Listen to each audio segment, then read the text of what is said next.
मैं एक ऐसी चीज़ बता रहा हूँ जो तुम्हारे जीवन में अद्भुत चीज़ है, जो अगर प्राप्त हो जा तो एक वो शक्तिशाली इंसान बन सकते हो। वो है आपकी आत्मा, आपकी चेतना, आपकी बुद्धि। वो अगर जाग जाए तो आप दूसरे इंसान हो जाएंगे। आप अमृत को आत्मा अमृत आदमी अमृत को पी करके अमर बन जाएंगे। क्या है इसमें? कृष्ण ने कहा एक सूत्र में, गीता में कहा है कि मैं बुद्धिमानों का बुद्धि हूँ, बलवानों का बल हूँ, ज्ञानियों का ज्ञान हूँ, आत्माओं की आत्मा हूँ, मैं सर्वस्व शक्ति हूँ, मैं चेतनशील प्राणियों की चेतना हूँ।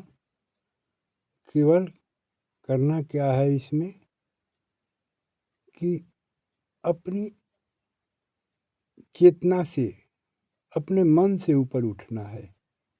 अपने मन को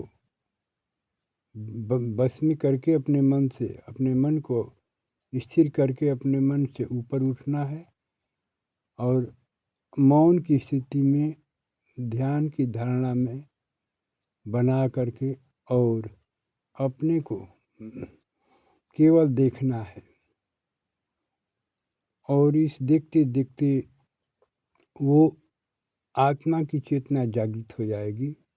जैसे दीपक जलाने के बाद दीपक जल जाता है, प्रकाशमान हो जाता है, वैसे आत्मा चेतना को पा करके जग जाएगी और जग करके चेतनशील बन जाएगी। चेतनशील बन करके, और अगर चेतनशील बन गई तो तुम्हारे मन को बस में कर लेगी और फिर जो चाहोगे वही तुम हो। वही भगवान है जो अपनी आत्मा को जागृत कर लेता है।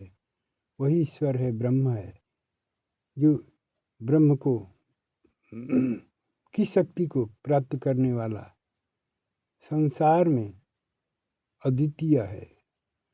दिव्य एवं अलौकिक जीवन को प्राप्त करके, दिव्य एवं अलौकिक शक्ति से, अपने आत्मशक्ति आत्मबल से बुद्धिमानों का बुद्धि बन जाएगा, बलवानों का बल बन जाएगा, ज्ञानियों की ज्ञान बन जाएगा, महापुरुषों की पुरुषत्व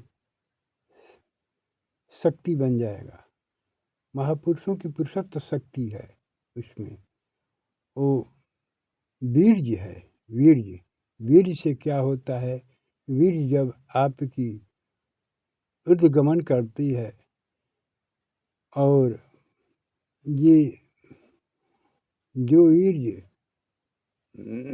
चक्रों के द्वारा जो सेक्स केंद्र है, जो है सेक्स केंद्र से ऊर्जा जब ऊपर उठती है, जब वीर्य की ऊर्जा ऊपर उठती है तो स्वाधिष्ठान होते हुए, अनाहत चक्र होते हुए, विशुद्ध चक्र होते हुए, आज्ञा चक्र होते हुए शस्त्रार्थ में पहुंच जाती है। जब शस्त्रार्थ में पहुंच जाती है तो वह अपने शक्ति को प्रकट कर लेती है, अपने स्वरूप को देख लेती है, अपने आप को जान जाती है और स्वयं वो कोई दूसरा इंसान बन जाता है। वो सोई हुई ऊर्जा, सोई हुई चेतना, सोई शक्ति जग गई, वह जिसे आत्मा कहते हैं, जग गई।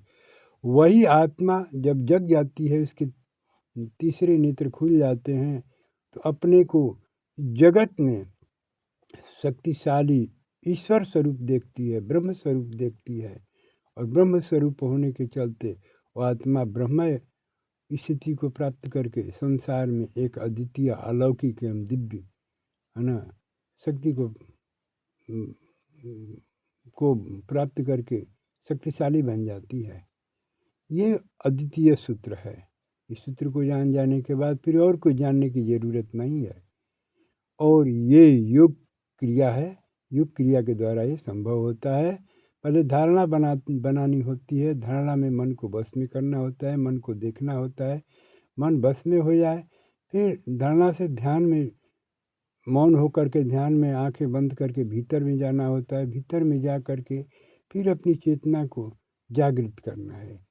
फिर ध्यान से ही समाधि में उतर जाता है और समाधि में जाने के बाद तीसरा छठा चक्र पर पहुंच जाता है, अज्ञा चक्र। वहाँ से सहस्त्रार्थ समाधि का चक्र है और समाधि में जाने के बाद अपनी ही उस शक्ति से अदृश्य शक्ति जो पूरे विश्व ब्रह्मांड का दर्शन होता है, पूरे विश्व ब्रह्मांड की अपने में ही समाहित देखती है, पूरी प्रकृति अपने में समाहित देखती है। वो आत्मा, वो चेतना, वही ईश्वर है, वही ब्रह्म है, वही शाश्वत है। और ऐसे शरीर में ऊर्जा है जो रोज बह रही है, रोज वीर्य नष्ट हो रहा है, रोज भोग में समाप्त कर रहे हैं, अपनी शक्ति को खो रहे हैं। वही इंसान पशु के तरह पशु के तल पर जी रहे हैं, उनमें अंधकार में अंधकार लोक में रह करके अपने अशांति और कलह और दुख में समय व्यतीत कर रहे हैं संसार में। वही नरकगामी हैं। नरक, दुख का नाम नरक है और कहीं दुख ना है, कहीं नरक स्वर्ग ना है। दुख का नाम नरक है, सुख का नाम स्वर्ग है। जब चेतना अपनी आत्मा स्वरूप में स्थित हो जाती है, मन का बस नहीं चलता है, मन अपने बस में हो जाता है, तो आत्मा वही स्वर्ग का सुख आनंद लेट इस धरती पर रहकर लेटती है, जब अपने स्वरूप को प्राप्त कर लेती है। और वही इंसान जब अपनी आत्मा को नहीं जानता, अपने शक्ति को नहीं पहचानता, तो वही रोज़ अपने रोज़मर्रा की ज़िंदगी में अपने ऊर्जा, अपनी शक्ति, अपने वीर्य को रोज़ नष्ट करता है भोगों में। तो वो प्राणी, वो जीव एक तुच्छ मरे हुए जीव के समान संसार में आता है, जन्म लेता है और मर जाता है। कुछ नहीं जानता है कि अपनी शक्ति को खो करके और संसार में बुढ़ापे में मरे हुए समान लौटता है, मृत्यु को प्राप्त होता है। लेकिन जो चेतना शक्ति को जागृत कर लेता है, अपनी आत्मा को जागृत कर लेता है, अपने शक्ति को प्रकट कर लेता है अग्नि के समान।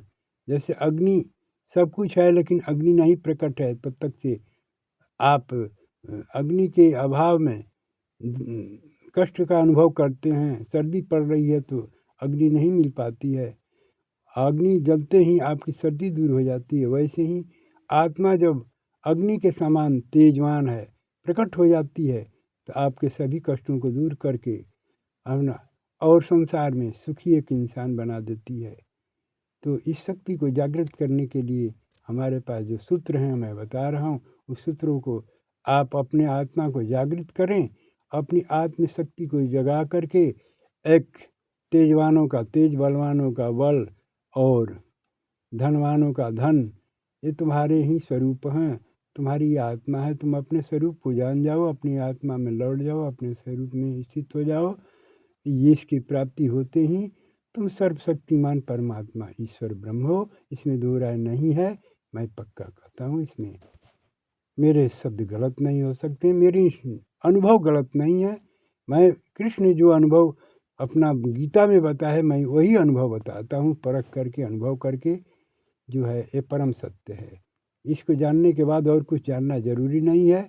न योग करना है, न तपस्या करना, न साधना करना, न भजन करना है, कुछ नहीं, केवल जगाना है अपने शक्ति को। जैसे अग्नि प्रज्वलित करते हैं वैसे अपने शक्ति को, ऊर्जा को ब्रह्मचर्य के रूप में परिवर्तित कर देना है, ऊर्ध्वगमन करके और ऊर्जा को ऊपर उठा कर ले जा करके अपने सहस्त्रार्थ केंद्र में स्थित करके अपने शक्ति को जागृत कर लेना है। यही सूत्र है और बहुत सारी बातें अगले वीडियो में बताएंगे। ओम शांति शांति शांति।